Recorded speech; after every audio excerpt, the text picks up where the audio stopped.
good, YouTube? This your man Spill Dog.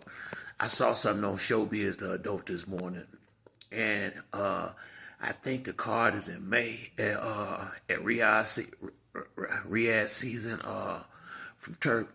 I think he said that Deontay Wilder and Anthony Joshua look like they gonna fight, man. You know, in some ways that's the right fight at the right time because both of them coming off knockouts. But I don't know. It just seemed like them three fights Deontay had with Fury took a lot out of him. Now, and we gotta be honest.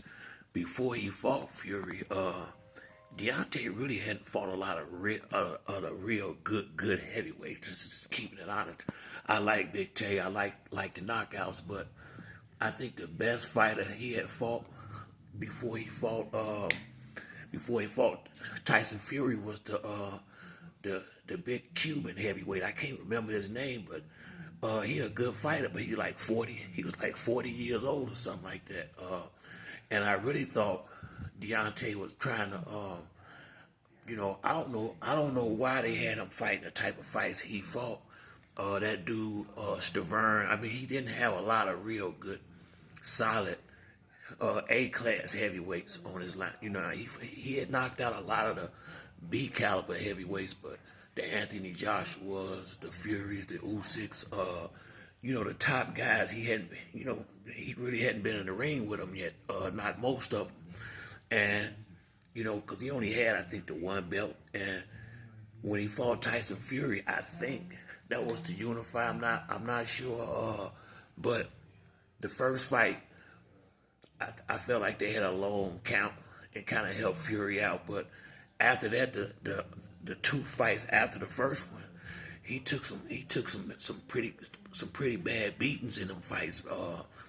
And boxing is dangerous at any weight, taking a lot of shots. And when you taking big shots from, Fury, 6'9", he was close to 300 pounds. Because after that first fight, he started coming in heavy, using that weight, laying on Deontay, putting that weight on him. And as the rounds went on, if you ever look at Deontay, he top heavy, but he got real skinny legs.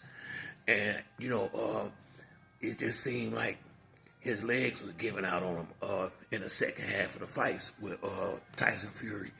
Now, Anthony Joshua, he's not that hard to hit, so I think Deontay, if they do fight, I think whoever land a big shot first might win that fight. Anthony Joshua is a good boxer, but he's definitely not a guy that you can't hit. He's definitely, put like this, his defense got a lot of leaks in it, and so does Deontay. So I think by both of them coming off a bad loss, it's probably the right time for both of them. And I will give Deontay credit for this. I seen him jogging. Deontay, when he was champ, and was undefeated, he had got real arrogant, and you could tell, I could just imagine how he was in his circle. He was just really, really, really out of control with his ego and arrogance. I remember he was talking about he wanted to take somebody out in the ring, and that's when I didn't like him saying that, especially when he was fighting the caliber of fighters that he was fighting at the particular time when he made that statement. But I made a video when he did it. I said, that was a bad look, and he may have to revisit that later, cause when you get in there with the better fighters, that's what and I said it then.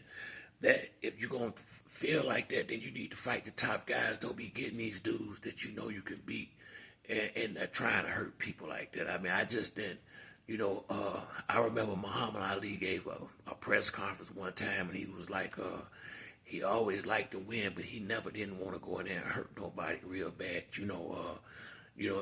because, there's people that got really fucked up bad, getting hit with big shots. I mean, you just never know. So I felt like that was a bad look. But it looked to me like, man, I mean, Deontay, Keith Thurman, Earl Spence, it happened to Sugar Shane Mosley back in the day. It's a lot of these fighters they go get these certain type ladies, that look a certain type way, probably that if they didn't have the money would have never really rocked with them like that. And you can look at them and tell a woman that's gonna be in it for the long run or one that's just in that for the, because you got them in the public eye and you got a lot of money and they gonna try to capitalize off a lot of these guys' fame. A lot of them do that, some of these dudes sweet as bad meat, when it comes to these girls, these women, and it make me think a lot of them just really wasn't, getting a lot of action before they got the money, because how some of them act once they get it and meet one of these women and go cuckoo for Cocoa Puffs, when you doing something like this boxing, you rather be like Bud and have somebody that you started out with a long time ago and stick with that instead of jumping around looking for these women who got fake breasts, fake eyelashes, fake ass, fake everything. I mean, a lot of these dudes basically walking around with a damn mannequin. They done had so much plastic surgery shit. They ain't even people no more. Some of these chicks, these dudes be going to find, man. So I really think, man, when you making the kind of money they making, it's a short window.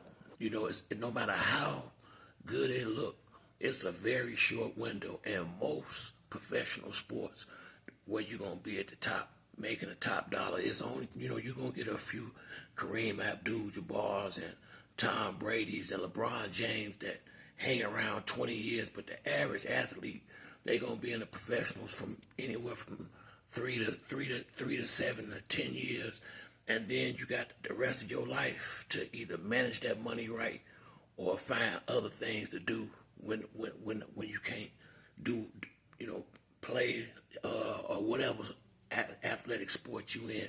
Once it's over, what's next? And if you gonna get a woman and get married or get you a significant other, get somebody that's gonna be there not just for the good times, but for when the career is all over and them big $1 million checks ain't coming in the door no more. You wanna have somebody that's and 10 toes down that ain't just in it for your fame and your money and trying to capitalize off your shine.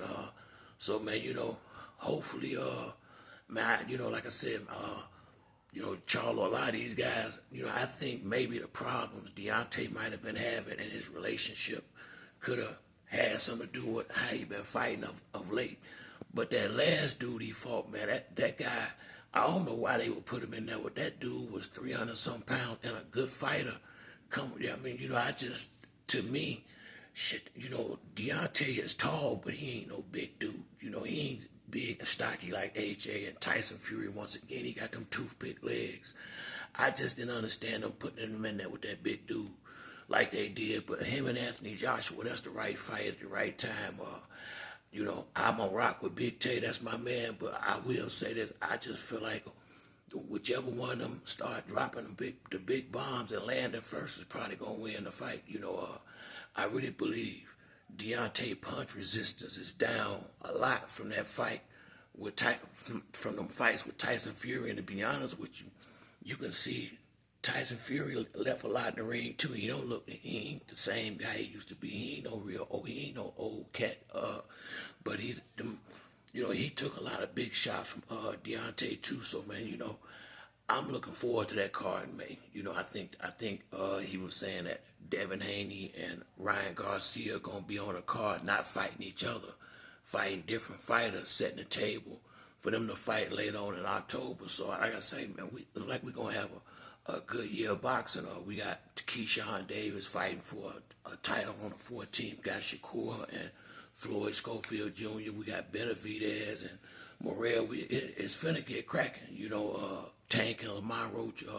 We got a lot of good fights set up. This the last slow month right here, October. And then it's gonna get really cracking starting February and going on into the summer, man. So, it look like we're gonna have a good year. That dude Turkey out there and Dubai, he good for boxing. He really is, man. We're gonna finally be able to get these real fights because we got somebody that's really gonna put that change up.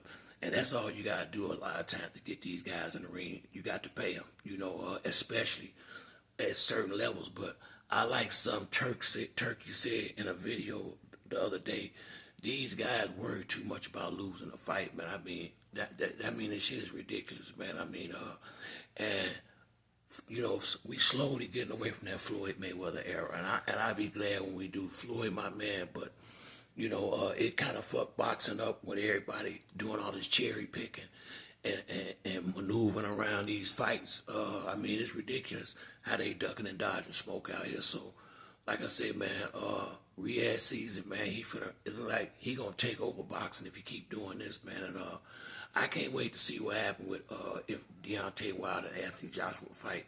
Although they both ain't champions no more, that's still gonna be a damn good fight. And I don't see it going on more than 4 or 5 to 7 rounds. Somebody getting knocked out. But that's it for me on this video. If you like the video, to like and subscribe. Till the next time, it's your boy Spill Dog. I'm out.